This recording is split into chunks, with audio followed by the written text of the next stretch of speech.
सामने वाली बर्थ पर बैठा व्यक्ति मुझे लगातार देखे जा रहा था। कभी मेरी, कभी पत्नी की नज़र बचाकर उसका घूरना जारी था। उसकी वह दृष्टि मुझे असहज बना रही थी। इस उम्र में इस तरह घूरा जाना बड़ा अटपटा लगता है। जब उम्र थी तब भी तो किसी ने इतनी तवज्जो नहीं दी थी। मैं तो इसी हीन बोध को लेकर बड़ी हुई हूँ। रास्ते में भूले भटके कभी कोई फप्ती कस देता और मैं घर आकर बताती तो बड़ी भाभी कहती, लो और सुनो, इन्हें भी लोग छेड़ने लगे हैं।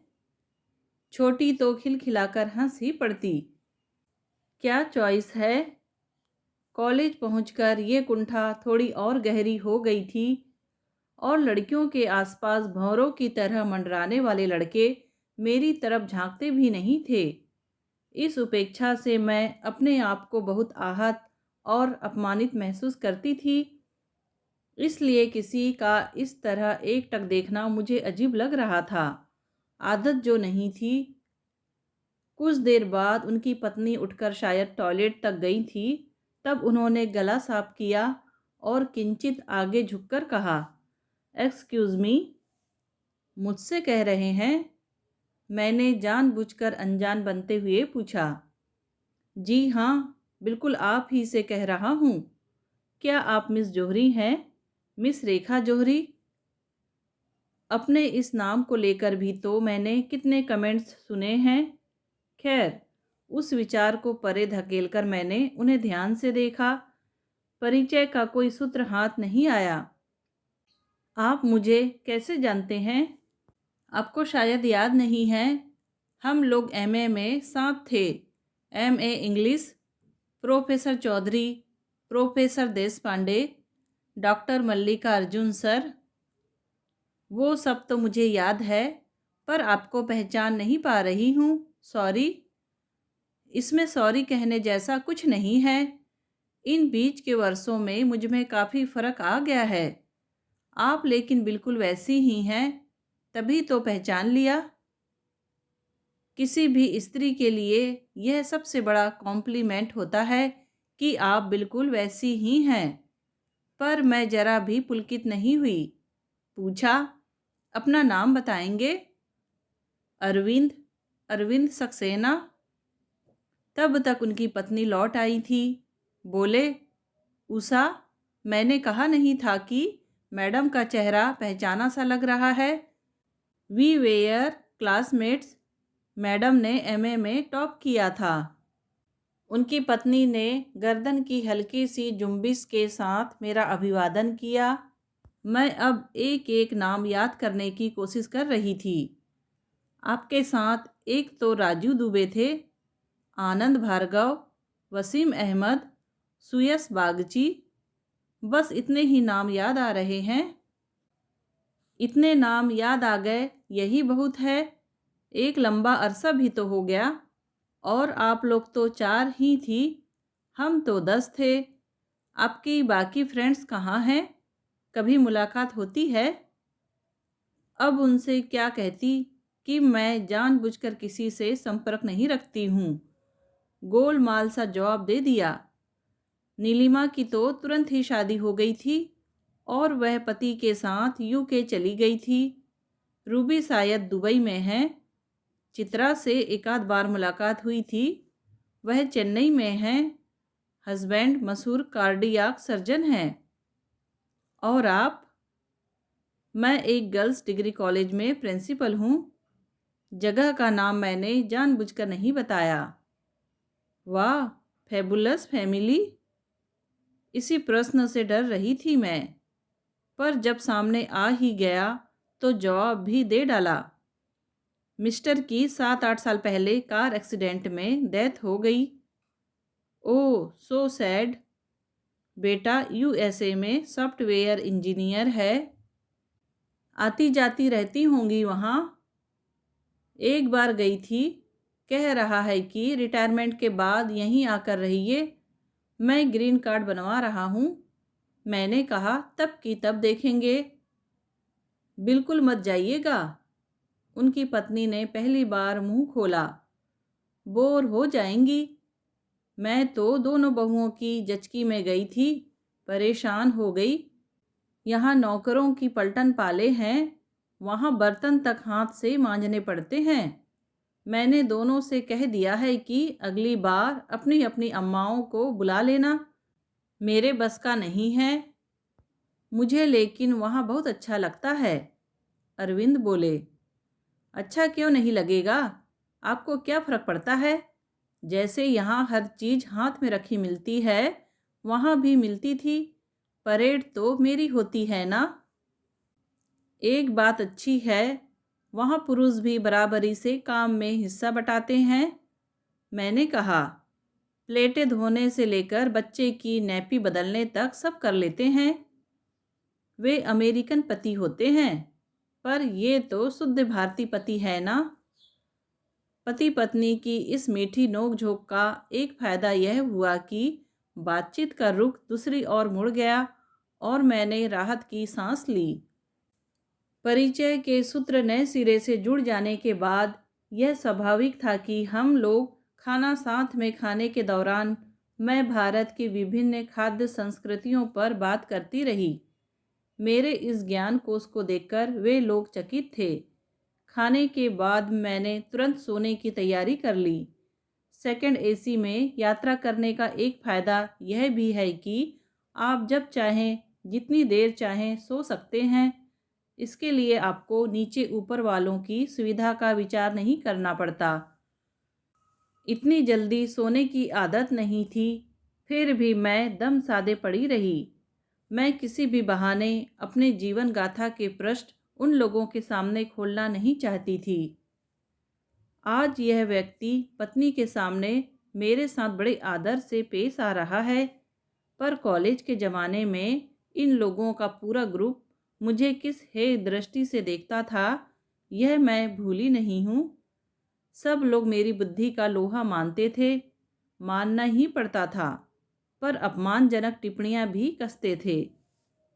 किसी दिन अगर चित्रा और नीलिमा गोल कर जाती तो पूरी क्लास आहें भरने लगती। आज तो यार सूखा पड़ गया है, सारी रौनक ही गायब हो गई है। एक बार चौधरी सर ने वह फुसफुसाहटें सुन ली और कस कर डांट लगाई थी। If you are not serious about your studies, please don't attend my class, I will mark you present. पर लड़कियों पर डोरे डालने के लिए मेरे पीरियड का उपयोग मत किया करो। सर के जाने के बाद इस विषय पर गहन चर्चा हुई थी। किसी ने कहा था, यार सर तो सुपर इमेजिनेटिव हैं, डोरे डालने लायक लड़कियां भी तो हो। इस बात पर एक सम्मिलित ठहाका लगा था। बात किसने कही थी यह पता नहीं, पर हंसी में तो सभी शामिल थे। ये अरविंद सक्सेना भी। इसे अपनी कहानी सुनाकर मैं सहानुभूति नहीं लेना चाहती। मैं उपहास बर्दाश्त कर सकती हूँ, सहानुभूति नहीं। मेरी शादी को लेकर शुरू से ही सब लोग बहुत चिंतित थे, घर के भी और बाहर के भी। ऐसे मामलों में कई बार बाहर वाले ज़रा ज़्यादा ही फिक्रमंद होने लगते हैं, जबकि उन्हें कोई सरोकार नहीं होता। काजी जी दुबले क्यों वाला मामला होता है। पर मेरी शादी में आए हुए सभी लोग विस्मय चकित थे। ऐसी लड़की के भाग्य में ऐसा घर, ऐसा वर। कईयों के दिल पर तो सांप लौट गया। किसी दिल जली आत्मा ने कहा भी, अरे बड़े आदमियों की लड़कियां देखकर नहीं, तौल कर ब्याही जाती हैं। निमंत्रितों में खुश होने वालों की अपेक्षा ताज्जुब करने वाले ज़्यादा थे। और ऐसा भी नहीं है कि हर एक के मन से दुआ ही निकलती हो, या कि सबकी नज़र पाक साफ हो। 6 महीनों में ही असर सामने आ गया। पतिदेव से ठीक से परिचय भी नहीं हो पाया था और वे ड्यूटी पर लौट गए। फिर 6 महीने तक मैं ससुराल और पीहर के बीच हिंडोलों की तरह झूलती रही। शादी के बाद साल भर तक 30 त्यौहार चलते ही रहते हैं, पर किसी भी त्यौहार पर श्रीमान जी ने दर्शन नहीं दिए। छुट्टी का शाश्वत बहाना था। वे तीज पर नहीं आए थे, पर जब करवा चौथ पर भी नहीं आए तो पापा का माथा ठनका। पापा ने बड़े भाई साहब को मेरी ससुराल भेजा। कहा कि उसे लेकर सीधे प्रोजेक्ट साइट पर जाओ और याद रखना, किसी को कानो कान खबर ना हो। भाई साहब पसोपेश में पड़ गए। बोले, तुम्हारे सास ससुर को तो मैंने समझा दिया है कि मैं तुम्हें लेने आया हूँ, पर जमाई बाबू को तो सच्चाई बतानी पड़ेगी ना। वह प्रोजेक्ट साइट रेलवे स्टेशन से 35-40 किलोमीटर दूर जंगल में है। मैं तुम्हें लेकर कहाँ भटकता फिरूंगा। लिहाजा उन्हें फ़ोन किया गया। वे बकायदा स्टेशन पर लेने पहुँचे। यूं तो स्टेशन से बसें भी चलती थी, पर वे हमारे लिए जीप लेकर आए थे। 6 महीने बाद ही सही, अपने घर जाने की उमंग मुझ में हिलोरे ले रही थी। मैंने मन ही मन अपने घर को सजाना संवारना शुरू कर दिया था, पर घंटे भर बाद ही मेरे सारे उत्साह पर पानी फिर गया। वे हमें लेकर प्रोजेक्ट के गेस्ट हाउस में पहुंच गए थे। वहां 2 सूट हमारे लिए रिजर्व थे। उन्होंने कहा कि मेरा घर तो बैचलर्स का अड्डा बना हुआ है, हम 4 लोग साथ में रहते हैं। पहले से कुछ आइडिया होता तो मैं कुछ मैनेज कर लेता। अब 3-4 दिन तो लग ही जाएंगे। भाई साहब कुछ नहीं बोले, बस शाम की गाड़ी से चले ही गए। उनका काम खत्म हो गया था। 4 दिन फिर हमने गेस्ट हाउस में ही बिताए।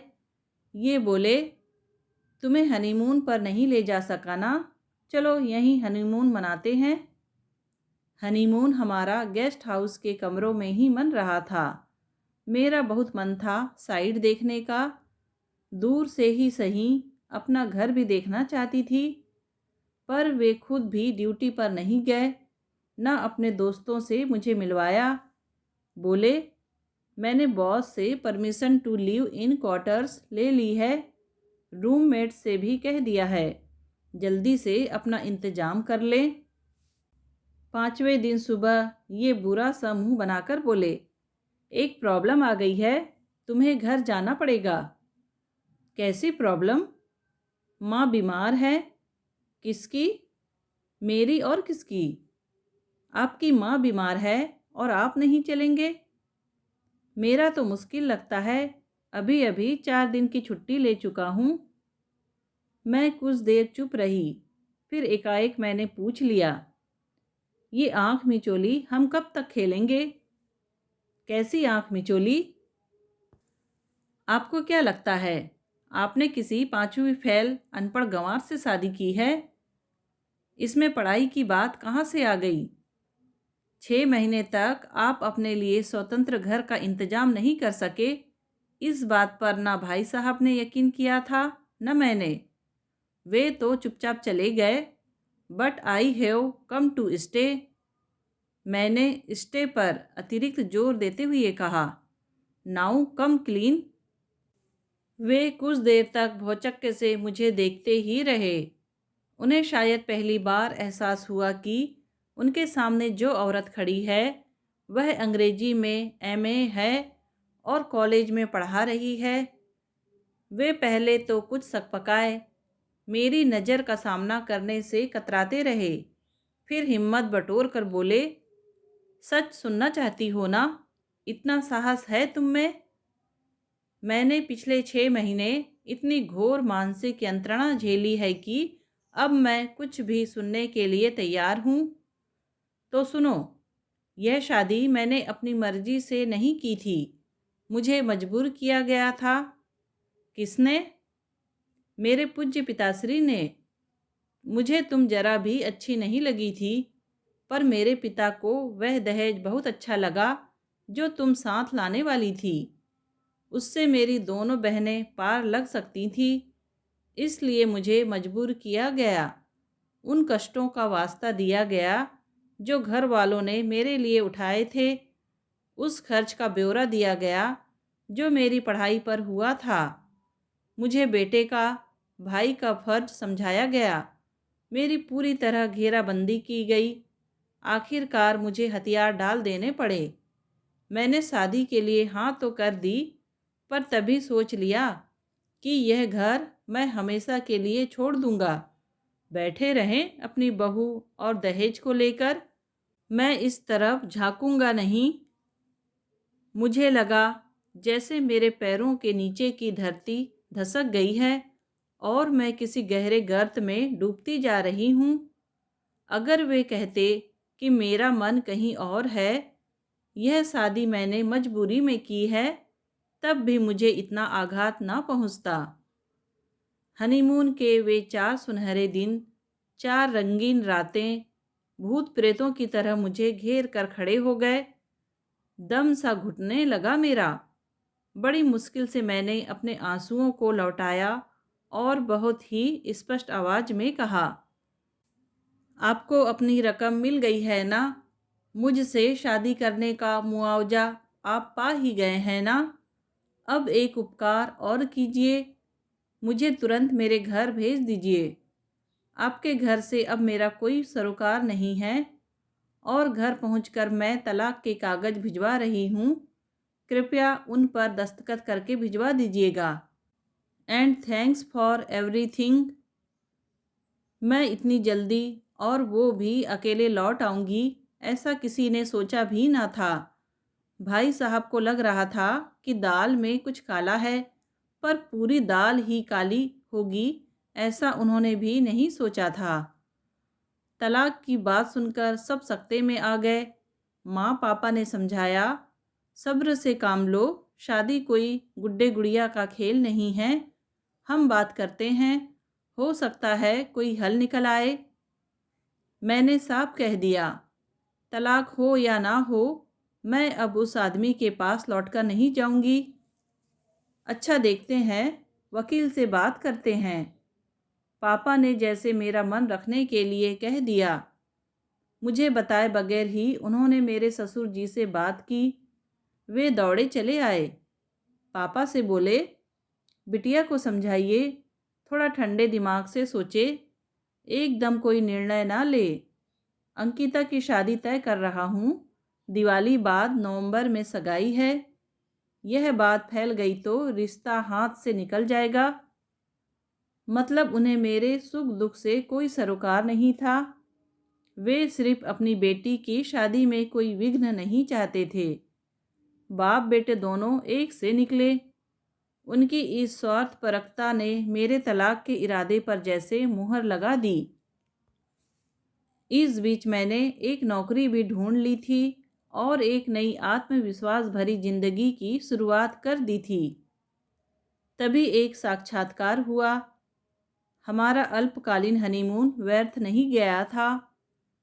मैं वहां से अकेले नहीं लौटी थी, उनका अंश भी मेरे साथ आया था।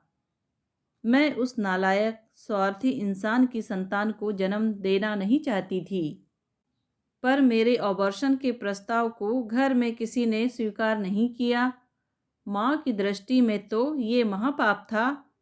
बड़ी भाभी बोली कि हो सकता है संतान के मोह में ही वे तुम्हें पुनः स्वीकार कर लें। छोटी भाभी बोली, अगर जिंदगी अकेले ही बितानी हुई तो कोई सहारा तो चाहिए। इस ऊहापोह में इतने दिन निकल गए कि फिर गर्भपात का समय ही नहीं रहा। मेरी अनिच्छा के बावजूद वह गर्भ पलता रहा, बढ़ता रहा और एक दिन बड़ी अनास्था से मैंने उस शिशु को जन्म दिया। माँ ने जैसे ही उसे मेरी गोद में दिया, एक जादू सा हुआ। सारी अनास्था, सारा तिरस्कार, सारा रोष मेरी ममता के ज्वार में बह गया। मैं सोचने लगी, वे कैसी माएँ होंगी, या कि उनकी कैसी मजबूरी होगी कि वे अपने कलेजे के टुकड़े को मंदिर की सीढ़ियों पर, कचरे के डिब्बे में या रेल के कंपार्टमेंट में छोड़ जाती होंगी।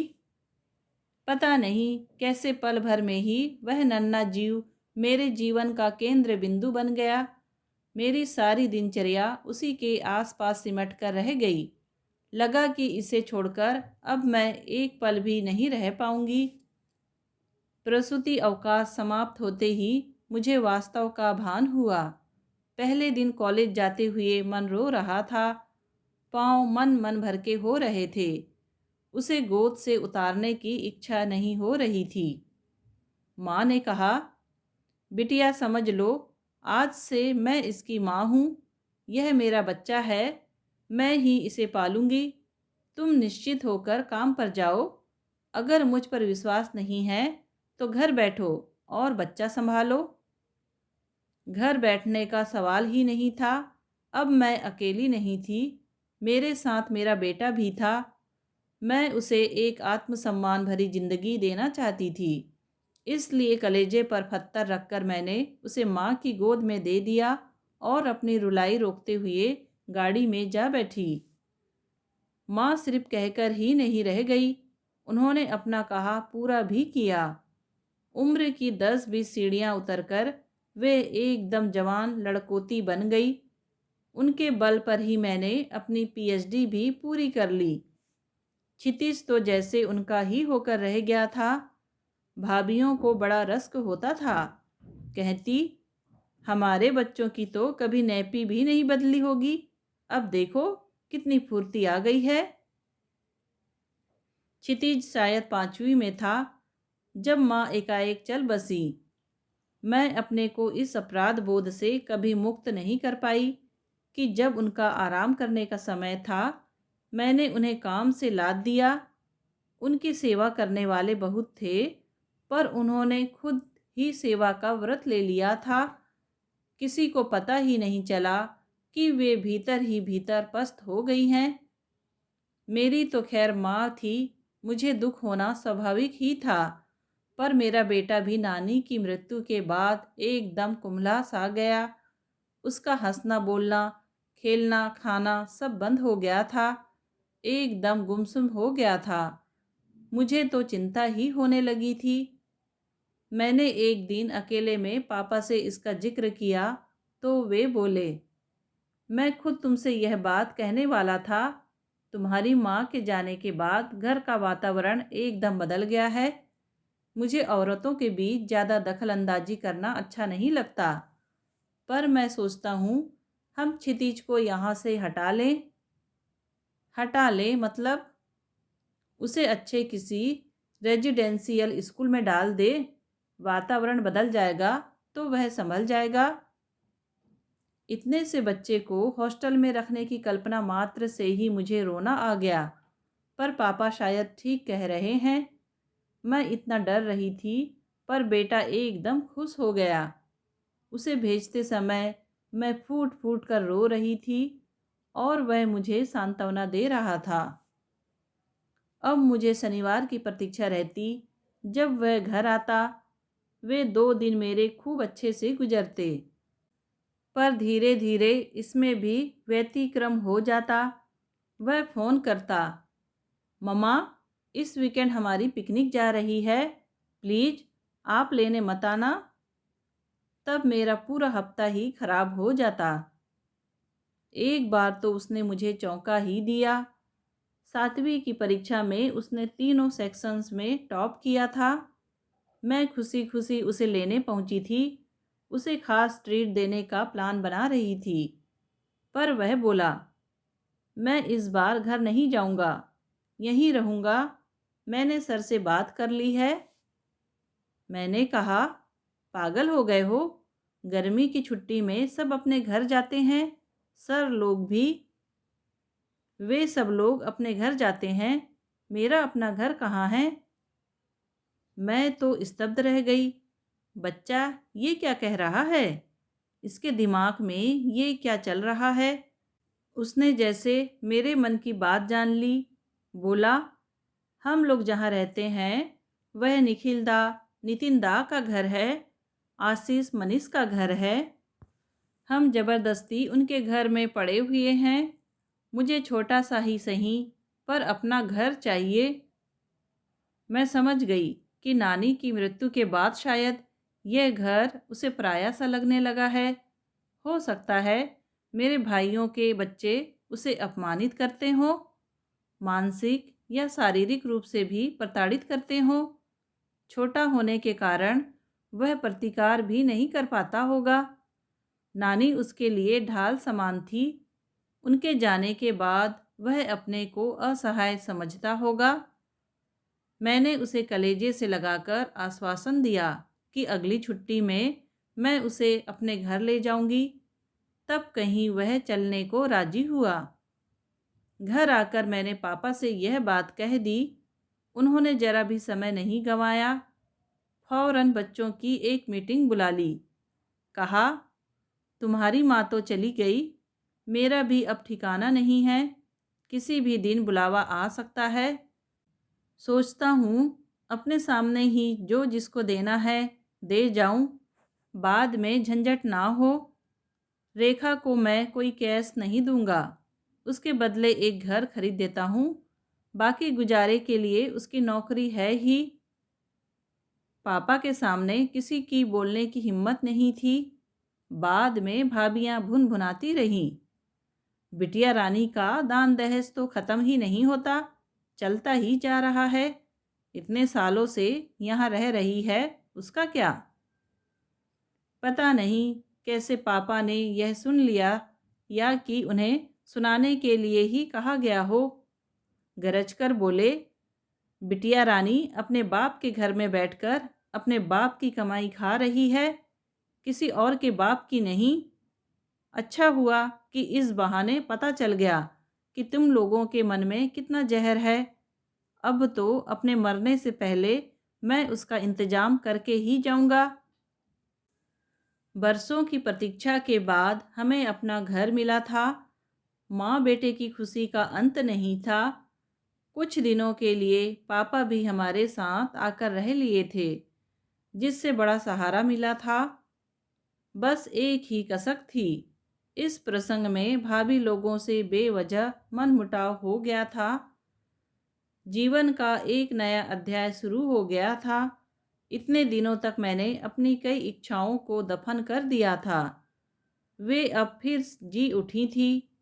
मैंने बड़े जतन से अपने घर को अपनी रुचि के मुताबिक सजाना संवारना शुरू कर दिया था। बेटा भी उत्साह से मेरा हाथ बटा रहा था। यह एक 2 बेडरूम का छोटा सा फ्लैट था। पापा के विशाल बंगले से उसकी कोई तुलना नहीं थी, पर जैसा भी था ये हमारा अपना घर था। यह अपनेपन का एहसास ही हमें खुशी से भर देता था। बरसों बाद मैंने किचन का रुख किया था। मुझे तो क्षितिज की पसंद नापसंद का पता ही नहीं था। पहले सब माँ देखती थी, बाद में वह हॉस्टल चला गया था। मैंने नए सिरे से अपने को गृहिणी के रूप में ढालना शुरू किया। इतने दिनों तक रसोई में सिर खपाने का ना वक्त था ना शौक। अब उसमें मज़ा आ रहा था। उसकी पसंद की चीज़ें बनाकर उसे खिलाने में एक अजीब सा आनंद, अजीब सी तृप्ति मिल रही थी। उसके लिए मैं रेसिपी बुक्स खंगाल रही थी, टीवी से पाक विधियाँ उतार रही थी। बस एक डर बना रहता, कहीं वह अपने पापा के बारे में न पूछ ले, पर उसने कभी नहीं पूछा। परिस्थितियाँ बच्चों को समझदार बना देती है। जिस वर्ष क्षितिज ने हायर सेकेंडरी की परीक्षा पास की, मेरा स्थानांतरण हो गया। अपना शहर छोड़ने का जरा भी दुख नहीं हुआ, बल्कि खुशी ही हुई। एक तो प्रिंसिपलशिप मिल रही थी, दूसरे पापा के जाने के बाद शहर से कोई लगाव नहीं रह गया। बेटा भी आईआईटी कानपुर चला गया था। ऐसे समय में यह बदलाव मेरे लिए वरदान ही सिद्ध हुआ। अगले 4 वर्ष मैंने एक नए काम से तालमेल बिठाने में और नई जगह नए लोगों से परिचित होने में लगा दिए। 4 साल बाद वह जब आईआईटी पास करके लौटा तो मैं नए वातावरण में, नए शहर में रच बस चुकी थी। अब मेरे सामने एक ही ध्येय था, क्षितिज का भविष्य। वह एमबीए करना चाहता था, बाहर जाना चाहता था, और अगर आसानी से कोई अच्छा जॉब मिले तो वह भी करना चाहता था। इसी सिलसिले में उसका इधर उधर आना जाना चल रहा था। एक दिन मेरे नाम से एक रजिस्टर्ड लेटर आया। भेजने वाले का नाम पढ़कर तो मैं चकित ही रह गई। इस शख्स से पत्र पाने की आस में मैंने कितनी रातें जागकर गुजारी थी। तब तो मेरी याद नहीं आई, और अब जब मैंने ज़िंदगी की किताब से उसका पन्ना ही फाड़कर फेंक दिया है, तो जनाब पत्र लिख रहे हैं। बड़ी उत्सुकता से मैंने लिफाफा खोला। टप से एक चेक मेरी गोद में आ गिरा। 5 लाख का चेक था। किस खुशी में, यह सोचते हुए मैंने पत्र खोलकर पढ़ना शुरू किया। लगा कि मुझे अंगारे पर खड़ा कर दिया गया है। मैडम, तुम तो बड़ी खुददार औरत हुआ करती थी, इतना नीचे कैसे उतर आई? तुम्हारा तो बड़ा अमीर घराना था, रुपयों की बरसात होती थी। फिर मुझ नाचीज के सामने हाथ फैलाने की क्या ज़रूरत आ पड़ी? कहीं ये दहेज की रकम वसूलने का षड्यंत्र तो नहीं है? साफ साफ ही कह देती ना, बेटे को मोहरा बनाने की क्या ज़रूरत थी? इससे आगे मुझसे पड़ा ही नहीं गया। मेरा पूरा शरीर जल रहा था। लगा कि पूरा पत्र पढ़ जाऊंगी तो कोयला ही हो जाऊंगी।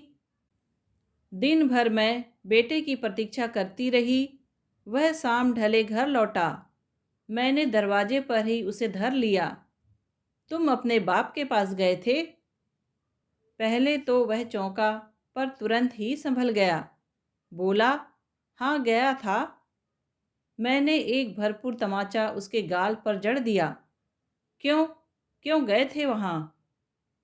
अपना हक मांगने गया था। मैं एक और चाटा रसीद करने वाली थी। बड़ी मुश्किल से अपने पर काबू किया और चीख कर कहा, उसने कौन सा हक अब तक अदा किया है जो तुम उसके सामने भीख मांगने पहुंच गए? तुम्हें शर्म नहीं आई? जिस आदमी पर मैं थूकना भी नहीं चाहती, उस आदमी के सामने तुम कटोरा लेकर खड़े हो गए। कितना रुपया चाहिए था तुम्हें? किस लिए चाहिए था? मैंने कभी किसी चीज के लिए आज तक मना किया है? क्या तुम्हारा मुझ पर से यकीन ही उठ गया है? मैं तुम्हारे लिए घर बेच देती, गहने बेच देती। एक बार मुझसे कहते तो मुझे इस तरह जलील तो ना करते। मुझे खुद ही पता नहीं चला कब मैं उसकी छाती में मुंह छुपाकर रोने लगी थी। तुमने मेरी सारी तपस्या पर पानी फेर दिया है। ऐसे आदमी के सामने मुझे नीचा दिखाया है जिसके नाम से ही मुझे नफरत है। मेरा आत्मसम्मान धूल में मिला दिया है। अब शायद मैं कभी सिर उठाकर खड़ी नहीं हो पाऊंगी। मैं बोलती जा रही थी, रोती जा रही थी, पर थोड़ी देर बाद मुझे एहसास हुआ कि मैं किसी इंसान के सीने पर सिर रखकर रो नहीं रही हूँ, बल्कि किसी दीवार पर सिर पटक रही हूँ। वह किसी प्रस्तर मूर्ति सा खड़ा था, निस्पंद, निश्चल। मैं एकदम उसे छिटक कर खड़ी हो गई। कहा, सॉरी बेटे, आज पहली बार तुम पर हाथ उठाया है। काश तुम समझ पाते कि मैं। इट्स ओके मम्मा, उसने सपाट स्वर में कहा। तुम जो इतनी नफरत मन में लिए बैठी थी ना, अच्छा हुआ वह एक साथ ही सतह पर आ गई। Now relax. कैसी नफरत? तुम मुझे जन्म नहीं देना चाहती थी ना? मैं ज़बरदस्ती ही इस दुनिया में आ गया हूँ। मेरे तो पैरों तले की ज़मीन ही खिसक गई। ये तुमसे किसने कहा? मामी लोगों ने। अगर इस समय वे दोनों मेरे सामने होती तो मैं उनका मुंह नोच लेती या गला दबा देती, पर इस समय असहाय क्रोध में थरथराने के सिवा मैं कुछ न कर सकी। कब कही थी यह बात भाभी ने? उसने कोई जवाब ही नहीं दिया। पता नहीं कितने दिनों से बच्चा मन में यह ग्रंथि लेकर बैठा होगा। अपनी माँ को लेकर उसके मन में कैसे कैसे विचार आए होंगे। हाँ, मैंने तुम्हें जन्म देना नहीं चाहा था, मैंने अत्यंत संयत स्वर में कहा।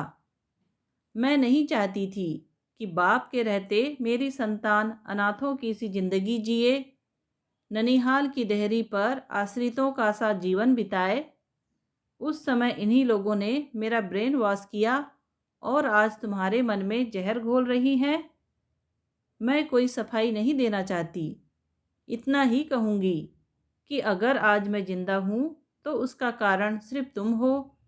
सिर्फ तुम्हारे लिए सांस ले रही हूँ मैं, नहीं तो कब के फांसी लगाकर मर गई होती। उसके बाद घर में एक संवादहीनता का दौर शुरू हुआ। घर दो द्वीपों में बंट गया। वह सुबह से निकल जाता, रात गए घर लौटता। मैं खाना लिए बैठी रहती, वह अपनी थाली लेकर कमरे में चला जाता। फिर देखा कि वह धीरे धीरे अपना सामान पैक कर रहा है। एल्यूमिनियम के दो बड़े ट्रंक लाए गए, उसमें उसकी पुस्तकें, कपड़े बंद होते गए। कमरा वीरान सा लगने लगा। आखिर एक दिन बेशर्मी से पूछ ही लिया, कहीं जा रहे हो? हाँ, बेंगलोर में एक जॉब मिला है, सोचता हूँ ज्वाइन कर लूँ। मैं पूछने वाली थी कि बाकी योजनाओं का क्या हुआ, पर जब्त कर गई और एक फालतू सा सवाल कर डाला, कब जा रहे हो? इस शनिवार को, मंडे को ज्वाइन कर लूँगा। सामान पैक करके जा रहा हूँ। मेरा कोई ठिकाना हो जाए तो खबर कर दूँगा, तुम बुक कर देना। महीने भर बाद उसका पता ठिकाना आया। मन तो हो रहा था कि खुद सामान लेकर जाऊं, उसका घर जमा दूं, पर फिर अपने को रोक लिया।